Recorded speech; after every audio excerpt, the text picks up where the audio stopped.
નમસ્કાર વિદ્યાર્થી મિત્ર, આજે આપણે સ્વાધ્યાય 1.3ના દાખલા નંબર 9 વિશે અભ્યાસ કરવાના છીએ.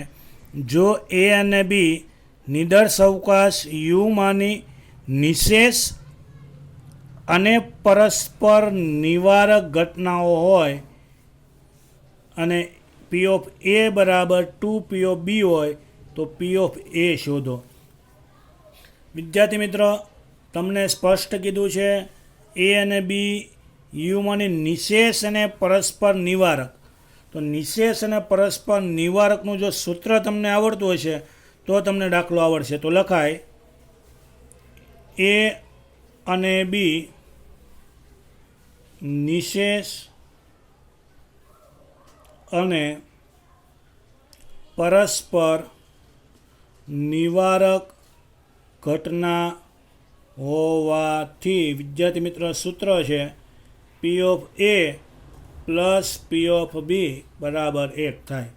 પરસ્પર નિવારક અને નિશેષ એટલે બંને ઘટનાનો સરવાળો કેટલો થાય? 1. હવે આ બેમાંથી એકની કિંમત તમને ખબર હોય ને તો બીજાની કિંમત મળે. તો તમે અહીંયા જોઈ શકો છો પી ઓફ એની બદલે તમારે લખવું હોય તો 2 પી ઓફ બી લખી શકાય. તો કે હા, કેમ? તો કે પી ઓફ એ બરાબર જો 2 પી ઓફ બી આપ્યું છે તો પી ઓફ એની કિંમત અહીંયા ખબર છે 2 પી ઓફ બી. ચાલો બીની કિંમત તો કે ખબર નથી એટલે પ્લસ પી ઓફ બીના પ્લસ પી ઓફ બી બરાબર 1. અહીંયા 2 પી ઓફ બી અહીંયા કાંઈ નથી તો 2 પી ઓફ બી વત્તા 1, 2 વત્તા 1 એટલે 3 પી ઓફ બી બરાબર કેટલા થાય? તો કે 1. માટે 3 ગુણાકારમાં સામે જાય તો ભાગાકારમાં એટલે પી ઓફ બી બરાબર કેટલા મળ્યા? 1/3. વિદ્યાર્થી મિત્રો, પી ઓફ બી મેળવો. તમારે તો શું મેળવવાનું છે? એ. તો જો અહીંયા હવે આપ્યું જ છે પી ઓફ એ બરાબર 2 પી ઓફ બી. ચાલો 2/2 પી ઓફ બી ખબર નહોતી, તમને મળ્યો ગુણાકારમાં છે 1/3. તો 2 એકા 2, 2/3. આમાં વિદ્યાર્થી મિત્ર તમને સમજ પડી જવી જોઈએ કે બેનો સરવાળો 1 થાય. બેનો સરવાળો કેટલો થાય? આ 1/3 છે ને તો 2/3 જ આવે. તો અહીંયા તમારો દાખલા નંબર 9 પૂર્ણ થાય છે. અસ્તુ. હવે વિદ્યાર્થી મિત્ર આપણે જોવાના છે દાખલા નંબર 10. ધ્યાનથી જોજો. નિદર્શ અવકાશની 3 ઘટનાઓ છે. આ વખતે ઘટનાઓ 3 આવી છે, એ બી અને સી. પરસ્પર નિવારક અને નિશેષ ઘટના છે. પરસ્પર નિવારક અને નિશેષ ઘટના છે. જો પી ઓફ એ બરાબર 5 પી ઓફ બી બરાબર 3 પી ઓફ સી હોય તો, એના બરાબર કાંઈ નથી આપ્યું, હોય તો તમારે વિદ્યાર્થી મિત્ર એ યોગ સી અને બીજું પી ઓફ બી યોગ સી મેળવવાનો છે. તો પરસ્પર નિવારક અને નિશેષનો આનું સૂત્ર જ છે. જેમ અહીંયા 2 ઘટના તેમ અહીંયા 2 છે, પી ઓફ એ વત્તા પી ઓફ સી. અને આનું સૂત્ર છે પી ઓફ બી વત્તા પી ઓફ સી. તો વિદ્યાર્થી મિત્ર તમને ખબર છે સૂત્ર 3 ઘટનાઓ છે પરસ્પર નિવારક અને નિશેષ. તો પરસ્પર નિવારક અને નિશેષ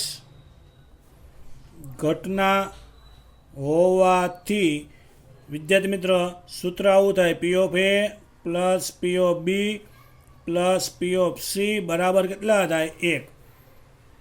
તો હવે આ 3માંથી 2 કિંમત ખબર હોય ને તો ત્રીજી કિંમત તમને મળે. અને આ 3 કિંમત મળશે ને તો જ તમારો દાખલો આગળ થાય, કેમ કે આ બેનો સરવાળો કરવાનો હોય. તો એકે કિંમત અત્યારે ખબર નથી. અહીંયા તમને એક ઇક્વેશન આપી છે આના બરાબર આના બરાબર આ. તો વિદ્યાર્થી મિત્ર આ 3ની કિંમત તમારે મેળવે. જો અહીંયા કોઈ આંકડો હોત ને આના બરાબર તો સીધું મળી જાય, પણ નથી.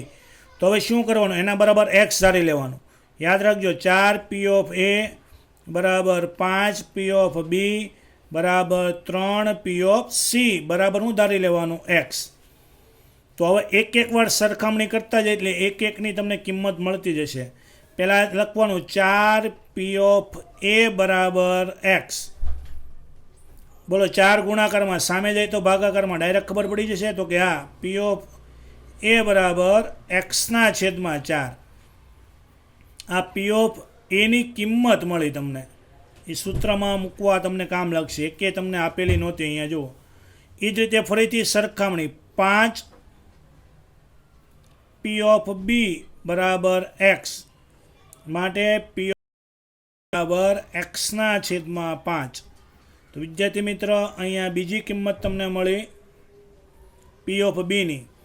એ જ રીતે ત્રીજી કિંમત મળશે 3 પી ઓફ સી બરાબર એક્સ માટે પી ઓફ સી બરાબર એક્સના છેદમાં 3. તો હવે વિદ્યાર્થી મિત્રો કિંમત મળી. તમારે તો આ ત્રણેયની સંભાવના જોઈ છે, હજી સંભાવના નથી મળી. સંભાવના ક્યારે મળશે તો કે તમને આ એક્સની કિંમત મળશે ત્યારે તમને સંભાવના મળશે. હજી એક્સની કિંમત તમને મળી નથી. તો એક્સની કિંમત વિદ્યાર્થી મિત્રો તમારે શું કરવી પડે? મેળવવી પડે. તો એ એક્સની કિંમત મેળવવા માટે તમારે પહેલાં સૂત્રમાં કિંમત મૂકવી પડે. તો સૂત્ર કયું છે? તો વિદ્યાર્થી મિત્ર તમારું સૂત્ર આવું છે P of A plus P of B plus P of C બરાબર 1. ચલો પી ઓફ એ ખબર નહોતી, તમને કિંમત મળી એક્સના છેદમાં 4 પ્લસ એક્સના છેદમાં 5 પ્લસ એક્સના છેદમાં 3 બરાબર 1. તો વિદ્યાર્થી મિત્ર લેવો પડે, દરેકના છેદ સરખા નથી. તો 4 પંચા 20, 20 તેરી 60, 60 તમારો વિદ્યાર્થી મિત્ર લસા કહેવાય. હવે અહીંયા 60 લાવો હોય તો મારે કેટલા વડે ગુણવું પડે? તો કે 15 ચોખ્ખું 60 એટલે 15 વડે ગુણવું પડે. અહીંયા 60 લાવો હોય તો 12 વડે, અહીંયા 60 લાવો હોય તો 20 વડે. આનો ગુણાકાર એકવાર અંશમાં થાય ને એકવાર છેદમાં થાય. છેદમાં આપણે જો 60 લખી દીધા એટલે હવે આપણે સીધો અંશ સાથે ગુણાકાર કરવાનો છે. 15 ગુણ્યા એક્સ 15x, 12 ગુણ્યા એક્સ 12x, 20 ગુણ્યા એક્સ 20x. હવે છેદ સરખા થઈ જાય. હવે 60 ભાગાકારમાં, સામે જાય તો ગુણાકારમાં, ઉપરનો સરવાળો. તો વિદ્યાર્થી મિત્ર ઉપરનો સરવાળો કરો. 15 ને 12 27 ને 47x બરાબર 60 માટે x બરાબર 60ના છેદમાં 47. આ વિદ્યાર્થી મિત્ર તમને કોની કિંમત મળી? એક્સની કિંમત મળી. આ એક્સની કિંમત મળશે અને પછી તમને હવે સંભાવના મળશે. તો આ એક્સની કિંમત અહીંયા તમારે મૂકવાની વિદ્યાર્થી મિત્ર. અહીંયા જો મૂકવાય છે બાજુમાં, એટલે જ મેં ગણતરી બતાવી. બોલો એક્સની કિંમત તો કે 60ના છેદમાં 47. યાદ રાખજો 60ના છેદમાં 47 આખાના છેદમાં 4. તો વિદ્યાર્થી મિત્રો આના છેદમાં 47 કાંઈ ન હોય તો કેટલા હોય? તો કે 1. છેદનો છેદ ક્યાં જાય? તો કે અંશમાં, એટલે 60 ગુણ્યા 1 એટલે 60. છેદનો છેદ અંશમાં જાય તો અંશનો છેદ ક્યાં આવે? છેદમાં. તો કે 47 ગુણ્યા 4. તો વિદ્યાર્થી મિત્રો કેલ્સીમાં તમારે ગણતરી કરવાની. ભાઈ 47 ગુણ્યા 4 કેટલા થાય? તો કે કેલ્સીમાં ગણતરી કરશો એટલે તમારો જવાબ આવશે 47 ગુણ્યા 4 એટલે 188 જવાબ આવશે. કેટલો આવશે? 188. તો અહીંયા લખવાનું 60ના છેદમાં 188. ચાલો અહીંયા એક્સની કિંમત મૂકીએ. તો વિદ્યાર્થી મિત્રો એક્સની કિંમત મળી તમને 60ના છેદમાં 47 ના આખાના છેદમાં કેટલા? 5. આના છેદમાં કાંઈ નહોતો 1. છેદનો છેદ અંશમાં 60 ગુણ્યા 1 60, 47 ગુણ્યા 5. તો વિદ્યાર્થી મિત્રો 47 ગુણ્યા 5 કરશો તો જવાબ 235 આવશે.